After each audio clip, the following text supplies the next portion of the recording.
বা এই সরকার চিন্তা করে নাই আমরা এটার পার্ট কি পার্ট না। বিএনপি চিন্তা করেছে এটির মাধ্যমে জনগণের কতটুকু উন্নয়ন হবে, এই 17টি গোল কিভাবে কাজ করে।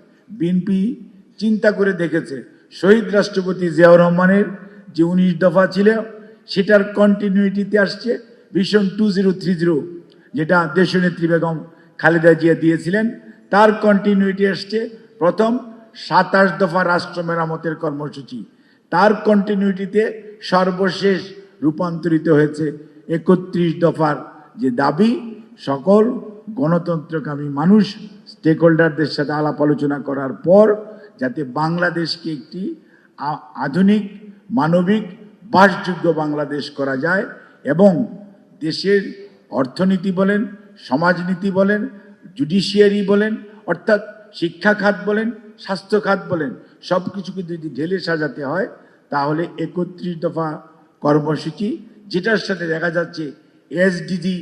তো জিয়াউর রহমান স্যার যখন 19 দফা বলেছিলেন তখন এমও ছিল না, এসও ছিল না, কিন্তু তারপরে ভিশন 2030 যখন হয়েছে, হ্যাঁ, তখন এসডিজি কেবল প্রণীত হয়েছে। কাজে অর্থাৎ বিএনপির চিন্তা ভাবনা, আমি যে কথাটির জন্য এই কথাটি বললাম সেটি হচ্ছে যে বিএনপি সবসময় প্রো পিপুল চিন্তা করে, বিএনপি দেশের মানুষের কথা চিন্তা করে, দেশের সামগ্রিক উন্নয়নের কথা চিন্তা করে। সেই জন্যই আমাদের কন্টিনিউটিটা এইরকম এবং পাস্ট ট্র্যাক রেকর্ডটা আমাদের এই জন্য, সেই জন্যই আমি কথাটি এখানে উপস্থাপন করেছি।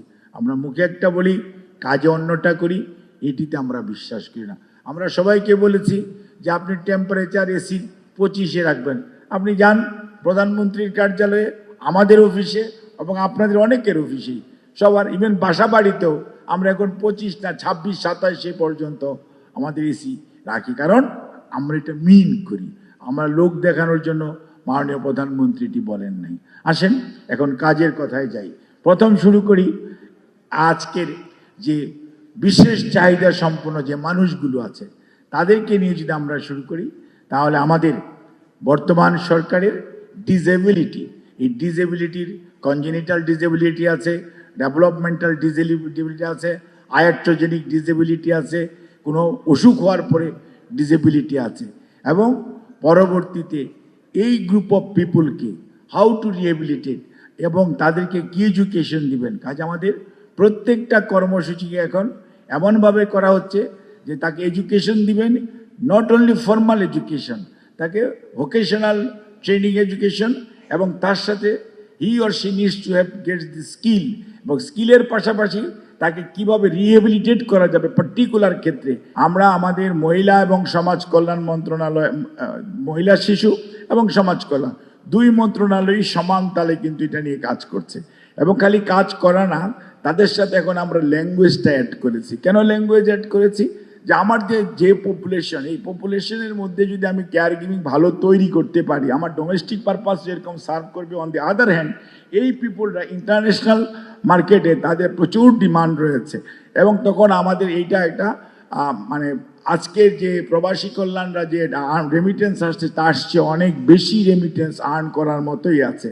আর সবাইকে যে ফর্মাল এডুকেশন করতে হবে নট নেসেসারি, যে হাফ স্কিল্ড আছে এবং কেয়ার গিভিংয়ের বিভিন্ন কোর্স আছে, এনএসডি এর যে কোর্সগুলো, তাতে সুবিধা হলো এরা কম্পিটিশন সার্টিফিকেটও দেয়, কম্পিটেন্সি সার্টিফিকেটও দেয়, এবং কেয়ার গিভিংটা যদি আমরা সত্যিকার হতে ভালো